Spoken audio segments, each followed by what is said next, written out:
सबसे बड़ा सवाल में चर्चा हो रही है कल राहुल के वार और आज प्रधानमंत्री मोदी के पलटवार की। मेरे साथ शाहनवाज हुसैन, पीएल पूनिया, रामकृपाल सिंह और राकेश सिन्हा लगातार बने हुए हैं।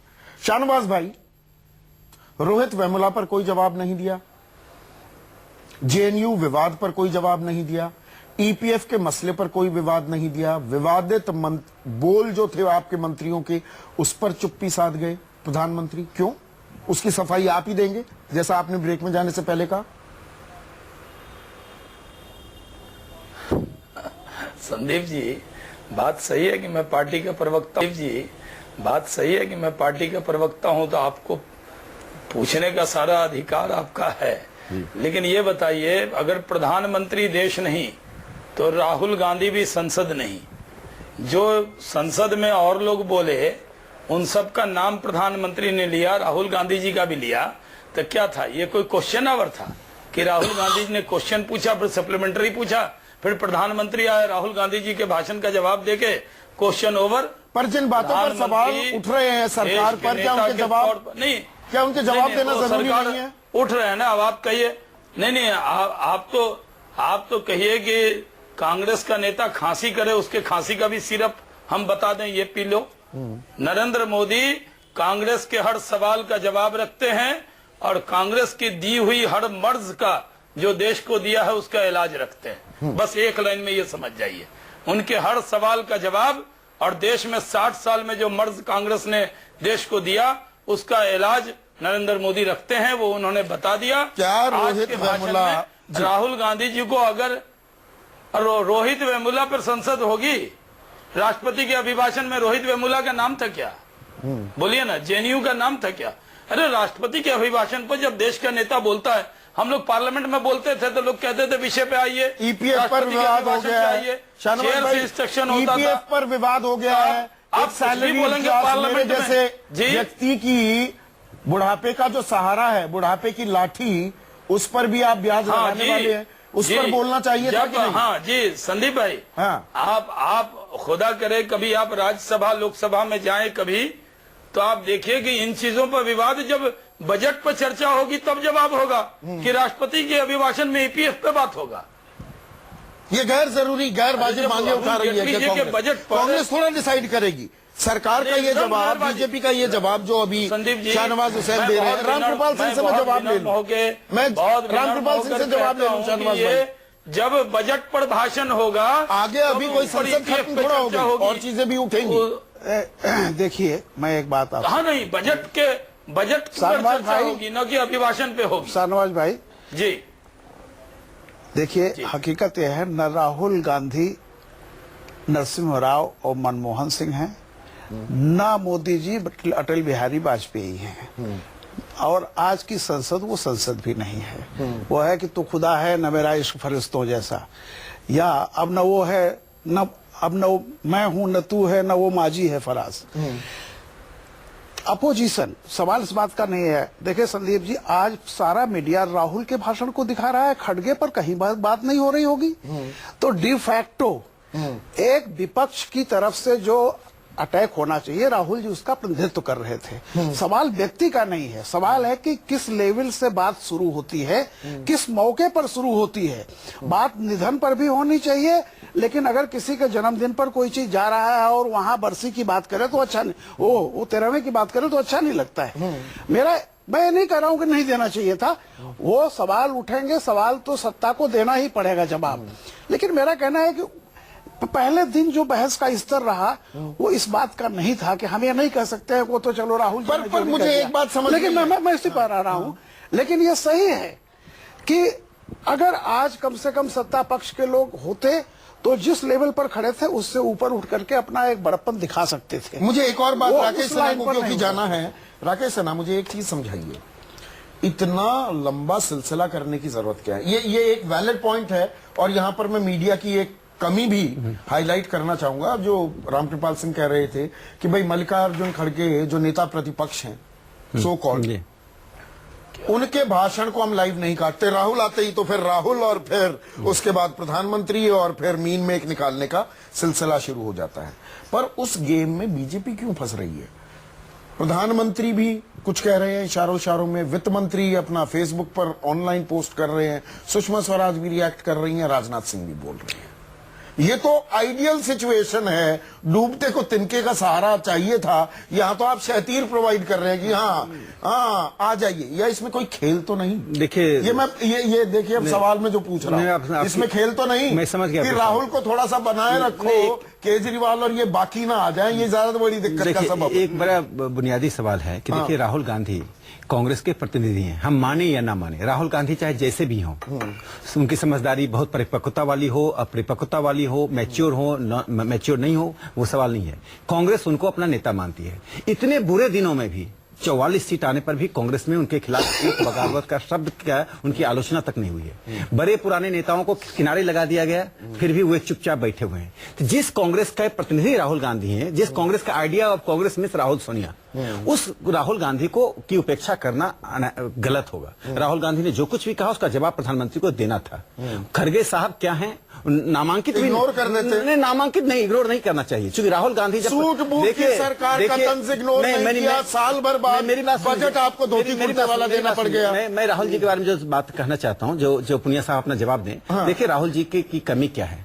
राहुल जी जो बुनियादी देश की आर्थिक ढांचा है, सामाजिक ढांचा है, उसको नहीं समझ पा रहे हैं। उनको कम से कम एक डिस्कवरी आप समझाने का जिम्मा आप लोगों ने उठा लिया क्या? मैं कहता हूं अपने डिस्कवरी ऑफ इंडिया को ही पढ़ ले, जो जवाहरलाल नेहरू ने लिखा। नरेंद्र मोदी जी के भाषण को नहीं पढ़े, अटल जी की किताब को नहीं पढ़े, श्री गोलवलकर को नहीं पढ़े, डिस्कवरी ऑफ इंडिया पढ़ लें, उनकी समझ बन जाएगी। यदि डिस्कवरी ऑफ इंडिया पढ़े होते तो जेएनयू में नहीं जाते, यदि डिस्कवरी ऑफ इंडिया पढ़े होते तो इस तरह से संसद में परिपक्वता नहीं दिखाते। बहुत बहुत शुक्रिया राकेश सिन्हा, आपको दूसरी जगह जाना है। लेकिन पीएल पूनिया, आप मुझे ये बताइए, और सर ये मैं हल्के अंदाज में नहीं पूछ रहा हूं, मैं गंभीरता से पूछ रहा हूं ये सवाल, कि दरअसल आप कहां नीचा दिखाने की और ये बातें कर रहे हैं। आपको तो रॉयल्टी पे करना चाहिए, बीजेपी वालों को प्रधानमंत्री का धन्यवाद देना चाहिए। रेसरेक्शन ऑफ राहुल गांधी हो रही है, उनकी बातों को इतनी गंभीरता से ले रही है मोदी सरकार और मोदी सरकार के मंत्री, आपको तो धन्यवाद देना चाहिए इन लोगों को।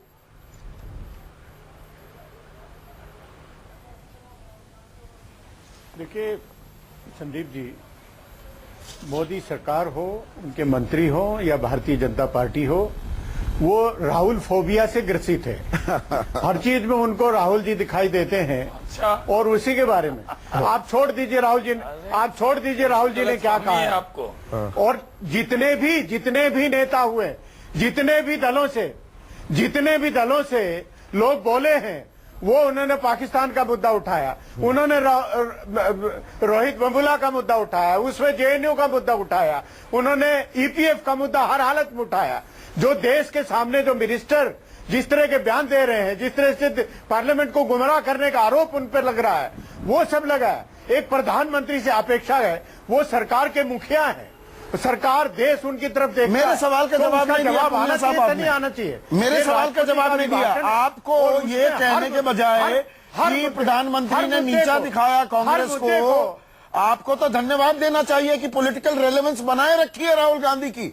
इतनी तवज्जो, इतनी तरजीह दे रही है बीजेपी और मोदी सरकार राहुल गांधी को, पॉलिटिकली रेलेवेंट बना रखा है, वो इग्नोर भी कर सकते थे। देखिए कांग्रेस, संदीप जी, शाहनवाज भाई, कांग्रेस पार्टी का रेलेवेंस ये इनके बदौलत नहीं है, ये इनके मोहताज नहीं है, ये कांग्रेस पार्टी है और कांग्रेस पार्टी का अपना वजूद है। ये परिस्थितियां हैं। 2014 का चुनाव किस तरह से लड़ा गया, देश में पोलराइजेशन करके जिस तरह से लड़ा गया, लोगों को गुमराह करके लोगों से वोट लिया गया, क्या क्या वादे किए गए। 15-15 लाख जो जनधन योजना के अकाउंट होल्डर हैं, वो अभी इंतजार कर रहे हैं कि हमारे अकाउंट में कब आएगा। इन सब से भ्रमित करके लोगों के आप सत्ता में आप बैठे हैं, आपको गलतफहमी हो गई है कि कांग्रेस पार्टी इतनी कमजोर हो गई है और आप इतने शक्तिशाली, महाशक्तिशाली हो गए। इस गलतफहमी में ना रहिएगा। कांग्रेस पार्टी का अपना वजूद है। आज जनता, पूरी देश की जनता, उसको एहसास हुआ है कि हमने गलती की थी और आज आप 5 साल तक आपकी सत्ता है, आप करिए, लेकिन जो जनता की अपेक्षाएं हैं, जो सवाल हैं, जो मुद्दे हैं, उसका जवाब आपको देना होगा। इग्नोरेंस में जी रहे हैं आप शाहनवाज भाई, सीधा आरोप, इग्नोरेंस इज ब्लिस। उसका जवाब देंगे, आप गलतफहमी में जी रहे हैं, अब उनको जवाब देने दीजिए। पुनिया साहब जवाब देने दीजिए। सीधे सरकार को जवाब देना होगा जी। Shahnawaz Hussain, ignorance is bliss, गलत फहमी में जी रहे हैं आप। मैं गलत फहमी में देश की जनता को भी बता रहे हैं। ये देश की जनता ने मैंडेट दिया, उसको भी ये बता रहे हैं कि गलत फहमी में दे दिया, तो फिर क्या जवाब होगा इसका? सवाल ये है, कांग्रेस को आत्मचिंतन करना चाहिए कि आखिर ये हालात क्यों हुए। कांग्रेस के अंदर जिस तरह की स्थिति है उनको खुद आत्मचिंतन करना चाहिए। भारतीय जनता पार्टी की तरफ से हमारे कई वक्ता बोले हैं। अगर आप कह रहे हैं कि खड़गे साहब का लाइव नहीं हुआ, तो राहुल गांधी जी के सवाल का जवाब तो जोशी जी ने दिया, प्रहलाद जोशी ने, हाँ। और हर सवाल का एक एक का जवाब दिया। हाँ, मैंने सुना। लोकसभा चैनल पे। तो जी, और वो क्योंकि साउथ से आते हैं, बहुत पॉपुलर नहीं है, बहुत जगह उनकी भी चर्चा नहीं हुई होगी, लेकिन कितना बढ़िया भाषण दिया जी। सवाल है कि राहुल गांधी जी जब बोल रहे थे तो पहले राहुल गांधी जी के साथ पार्लियामेंट में मुझे भी काम करने का मौका मिला, पुनिया साहब भी पिछली बार हाउस में थे, तो राहुल गांधी जी 10 साल में 10 बार भी नहीं बोले थे जब वो सरकार में थे। अब विपक्ष में आए हैं तो आप सवाल उठाइए। हम लोग एक मर्यादा जरूर रखते थे कि राष्ट्रपति के अभिभाषण पर, आप मेरा गूगल करके देखिएगा यूट्यूब पे, आप देख सकते हैं कि राष्ट्रपति के अभिभाषण पर पुनिया साहब गवाह हैं। कई बार मैंने भी चर्चा की शुरुआत विपक्ष की तरफ से की है जी। लेकिन राष्ट्रपति के अभिभाषण में एक मर्यादा रख लेते थे। तो ये जो आलोचना मर्यादा तोड़ी जा रही है, नीचे मैं चली ब्रेक जाते ले रहा हूँ थे। शाहनवाज आप भाई, ये जो मर्यादा तोड़ी जा रही है, ये मर्यादा क्यों सिलसिला तोड़ रहे हैं राहुल थम जी? जाएगा अभी या पूरा बजट सत्र ऐसे ही हंगामेदार रहने वाला है? ये आखिरी सवाल तीनों खास मेहमानों से। सबसे बड़ा सवाल का अंतिम पड़ाव, ये जो तलखी हम देख रहे हैं, तंज जो कसे जा रहे हैं, ये अभी खत्म हो जाएंगे या ये आने वाले बजट सत्र में भी जारी रहेंगे? देश के लिए फिर हानिकारक हो जाएगा, फिर मनोरंजन नहीं रह जाएगा। संदीप जी, दिक्कत यही है कि जो हम लोग सोचते हैं, there is always a gap between rule and reality. ये जो कुछ संसद में हो रहा है, ये जनता को संबोधित किया जा रहा है, और लोगों को लगता है, जैसे अभी पुनिया जी ने एक बात कही कि आपने गुमराह करके विक्ट्री पाई है। इस देश में झूठे वादे करके ही सत्ता में आया गया है अब तक, और आगे वही भी यही सिलसिला होगा। चल रहा है क्या पुनिया साहब? वही 20 आगे सेकंड में। होगा, और जी। उसी को स्कोर करने के लिए ये सब भाषण जो दिए जाते हैं ना, जहां ये पोस्चरिंग हो रही है, मैं क्योंकि बिल्कुल, वक्त की बिल्कुल, बहुत कमी है, बिल्कुल। पोस्चरिंग हो रही है, ये खालिस नूरा कुश्ती है सियासी नफे नुकसान के लिए।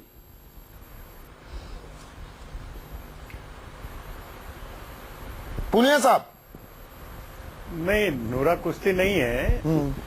हमने सत्र के शुरू से ही हमने कहा था कि हम सहयोग करेंगे, लेकिन सरकार ने जिस तरह से जो इनके मंत्रीगण हावी होके और ऑपोजिशन को ललकारा है, और तो मैं समझता हूं कि उन्होंने अपने खुद वातावरण को खराब किया है। उन्होंने खराब आज किया है। भी हम ये चाहते ठीक हो पाएगा हैं शाहनवाज कि भाई? जो देश के सामने ये ठीक हो पाएगा? जितनी समस्या है उसके बाद सामने प्रधानमंत्री जी आए और हम सहयोग करेंगे।